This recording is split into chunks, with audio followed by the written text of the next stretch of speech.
ये जो चप्पल है ना, ये कोई आम चप्पल नहीं है, ये बहुत ही खास चप्पल है। और ये चप्पल हर उस पुरुष को पड़ेगा जो महिलाओं की इज्जत नहीं करेगा, महिलाओं को सिर्फ एक खिलौना समझ के रखेगा।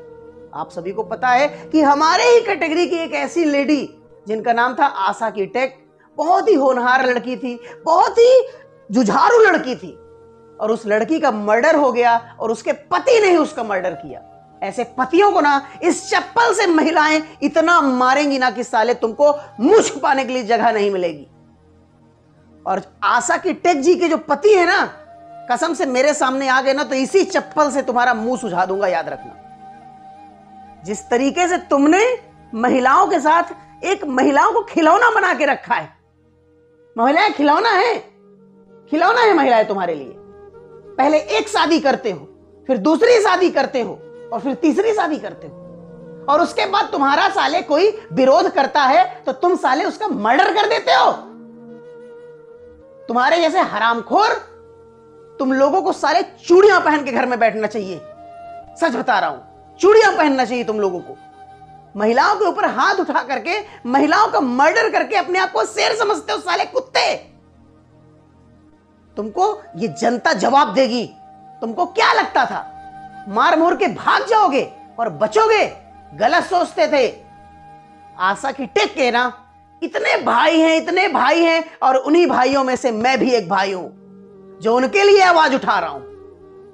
तुमको क्या लगता था मार मोर के चले जाओगे और कोई कुछ नहीं बोलेगा?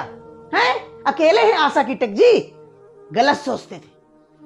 उनका भाई शिवार्थरा शुक्ला जिंदा है और तुम कहीं रास्ते में मिल मत जाना मुझको। सच बता रहा हूं, क्योंकि उनके जो भाई है ना, जितने भी भाई उन्होंने पैदा किए हैं, जितने भी भाई उन्होंने इकट्ठा किए हैं, तुम्हारे लिए बहुत है। सच बता रहा हूं, तुम्हारे लिए बहुत है। महिलाओं को खिलौना बना दिया गया है।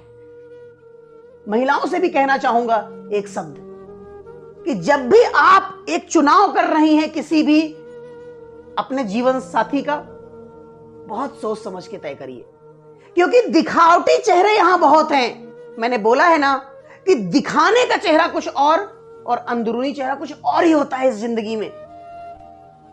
आशा की टेक जी बहुत अच्छी थी, मेरी बहुत उनसे बात हुई, कई बार उनसे फोन कॉल में बात हुई। आप लोग देख सकते हैं साइड पे, हम लोगों का कोलैबोरेशन होने वाला था। बहुत ही टाइम की, बहुत ही पक्की लड़की थी। मतलब मैं अगर उनको रानी लक्ष्मीबाई का दूसरा रूप बोलूं तो कोई बड़ी चीज नहीं है, बिलीव कर लीजिए। इस तरीके का अंदर कॉन्फिडेंस कि मैं आपको बता नहीं सकता हूं। 2 बार फोन में मेरी बात हुई, और जब मुझे कल पता चला कि उनके साथ ये हो चुका है तो मुझे विश्वास नहीं हुआ। और जब मुझे ये पता चला कि उनके पति ने 3 शादियां की, तीसरी शादी की प्लानिंग कर रहे थे, तो मुझे उसके ऊपर इतनी गुस्सा आई कि उसने महिलाओं को सिर्फ एक खिलौना बना रखा है, अपना शौक का सामान बना रखा है।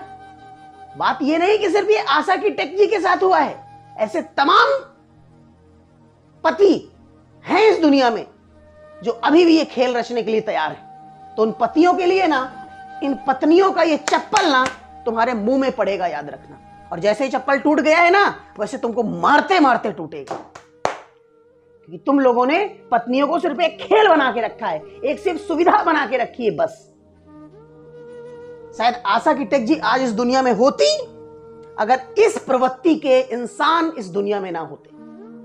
सच बता रहा हूं, इस प्रवृत्ति के इंसान इस दुनिया में हैं, जिस वजह से वो आज इस दुनिया में नहीं है। अरे तुम तो बिल्कुल बेवकूफ इंसान थे। तुमसे बात कर रहा हूं, कहीं से देख रहे होगे वीडियो तो सुन लो ध्यान से। तुम तो बिल्कुल गधे, बिल्कुल निर्लज्ज, बिल्कुल हरामखोर, बिल्कुल बेवकूफ इंसान थे। लेकिन आशा की टेक जी का जो भविष्य था ना, वो बहुत ही उज्जवल था, बहुत मेहनती, अपने काम को लेकर बहुत ही एक्टिव, बहुत ही सज्जन, और अपना भविष्य इतना उज्जवल बनाते हुए जिस तरीके से तुमने हमारे बीच से एक हीरा छीना है ना, बहुत गलत किया है। और जो भी लोग इस वीडियो को देख रहे हैं, रिक्वेस्ट करता हूं कि ऐसे हरामखोर लोगों के लिए वीडियो बनाइए ताकि हमारी बहन को इंसाफ मिल सके। वो तो अब इस दुनिया में नहीं रही, बहुत दुख हो रहा है मुझे। मेरी उनसे बात हुई, कितने अच्छी तरीके से उन्होंने मुझे बोला कि आप बहुत अच्छा काम कर रहे हैं। आप लोग देख सकते हैं साइड पे मैसेज भी लिखा हुआ है। बोला कि आप बहुत अच्छा काम कर रहे हैं, इसी तरह करिए। बहुत सिंघम लेडी थी यार, सिंघम लेडी थी, नो डाउट। मुझे सोच करके अंदर से आत्मा कांपती है कि यार उनके छोटे छोटे 2 बच्चे, उनकी माता जी इतनी बूढ़ी, कैसे जीवन उनका गुजरेगा सिर्फ एक इंसान की वजह से, एक इंसान की प्रवृत्ति की वजह से। आज हमने इतना बड़ा सितारा खो दिया। जब मेरी उनसे फोन में बात हुई थी, बिलीव कर लीजिए दोस्तों, मतलब पहली बार जब मेरी उनसे फोन में बात हुई तो मुझे लग ही नहीं रहा था कि मैं किसी ऐसे इंसान से बात कर रहा हूं जिससे मैं पहली बार बात कर रहा हूं। मुझे भाई बोलती थी अपना, और मैं भी उनको अपनी दीदी बोलता था। कितने प्यार से उन्होंने बातें की, कितने अच्छे से हम लोग का डिस्कशन हुआ था। हम लोग का कोलैबोरेशन भी होने वाला था। बात कोलैबोरेशन की नहीं है, बात है कि जो उनके शब्दों में जो जादू था ना, बातचीत करने में जो एक अपनत्व था ना, शायद ऐसी बहन मुझे नहीं मिल पाएगी। एक सच्ची लेडी, एक ऐसी लेडी जो जीवन में खुद को आगे बढ़ाते हुए आप सबके लिए कुछ सोचती थी।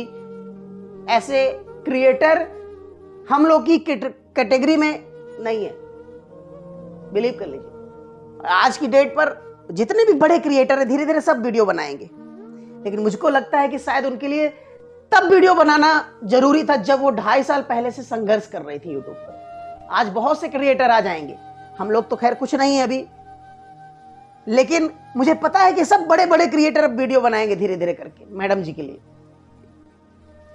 लेकिन मुझे लगता है उनको तब वीडियो बनाना चाहिए था जब वो संघर्ष कर रही थी, तब उनका किसी ने साथ नहीं दिया। बहुत दुख हो रहा है, मतलब बिल्कुल कुछ निशब्द हूं, कुछ बोल नहीं सकता हूं कि मतलब सोचता हूं ना, जबकि ऐसा हो गया है तो मुझे विश्वास ही नहीं होता कि सच में ऐसा हुआ है। विश्वास ही नहीं होता, लगता है ऐसा हुआ ही नहीं है। अभी भी वो अगला वीडियो डालेंगी अपना, इस तरीके से अंदर से फील हो रहा है। शायद ही कोई वीडियो उनका रहा होगा जो मैंने नहीं देखा होगा। लाइव आती थी, हमको कमेंट करती थी, भाई बधाई देती थी तुरंत। कुछ भी हमारे साथ अच्छा होता था तुरंत हमको बधाई देती थी, तुरंत। कई बार उन्होंने, आप देख सकते, कई बार बधाइयां दी उन्होंने हमको। अब वो बधाइयां कौन देगा मुझे नहीं पता, लेकिन अभी भी ऐसा लगता है कि वो हमारे बीच में ही है और हमको छोड़ के नहीं गई। शायद 2 बार की फोन कॉल में बात ही इतना हम दोनों को करीब ले आई कि लगा ही नहीं कि हम दोनों सगे भाई बहन नहीं। कभी भी कोई प्रॉब्लम होती थी अपनी ओर से, जब मुझे प्रॉब्लम हो रही थी एडसेंस वाली, अपनी ओर से मैसेज भेज देना, अपनी ओर से कि भैया परेशान मत होइए, इसके लिए ये दिक्कत होगी, वो दिक्कत होगी, ऐसे ये कर लीजिएगा, वो कर लीजिए, अपनी ओर से। मतलब इतना ग्राउंड टू अर्थ पर्सन, मतलब क्या ही बताया जाए दोस्तों। लेकिन सारी चीजें गड़बड़ हुई सिर्फ एक शख्स की वजह से, जो था उनका पति। निहायत निर्लज्ज, निहायत कुत्ता, निहायत हरामजादा। ऐसे पतियों को औकात पे आ जाओ, बस यही शब्द बोलूंगा, अपनी औकात पे आ जाओ। महिलाओं को खेल बनाना बंद कर दो। महिलाएं पहले भी इस देश के लिए महत्वपूर्ण थी और आज भी इस देश के लिए महत्वपूर्ण है और जिंदगी भर इस देश के लिए महत्वपूर्ण रहेंगी। महिलाओं की वजह से ये देश हमारा आगे बढ़ रहा है और हमको गर्व होता है अपने देश की महिलाओं पे। और हमारे देश की महिलाओं के साथ जो बदसलूकी करेगा, कसम से कह रहे हैं, गाल में इतने चप्पल पड़ेंगे ना, इस देश की महिलाओं के इतने चप्पल पड़ेंगे कि अपनी शकल पहचानने में मजबूर हो जाओगे कि क्या मैं वही इंसान हूं। दोस्तों कुछ नहीं बोला जा सकता, बस इस वीडियो को यहीं पे एंड करेंगे।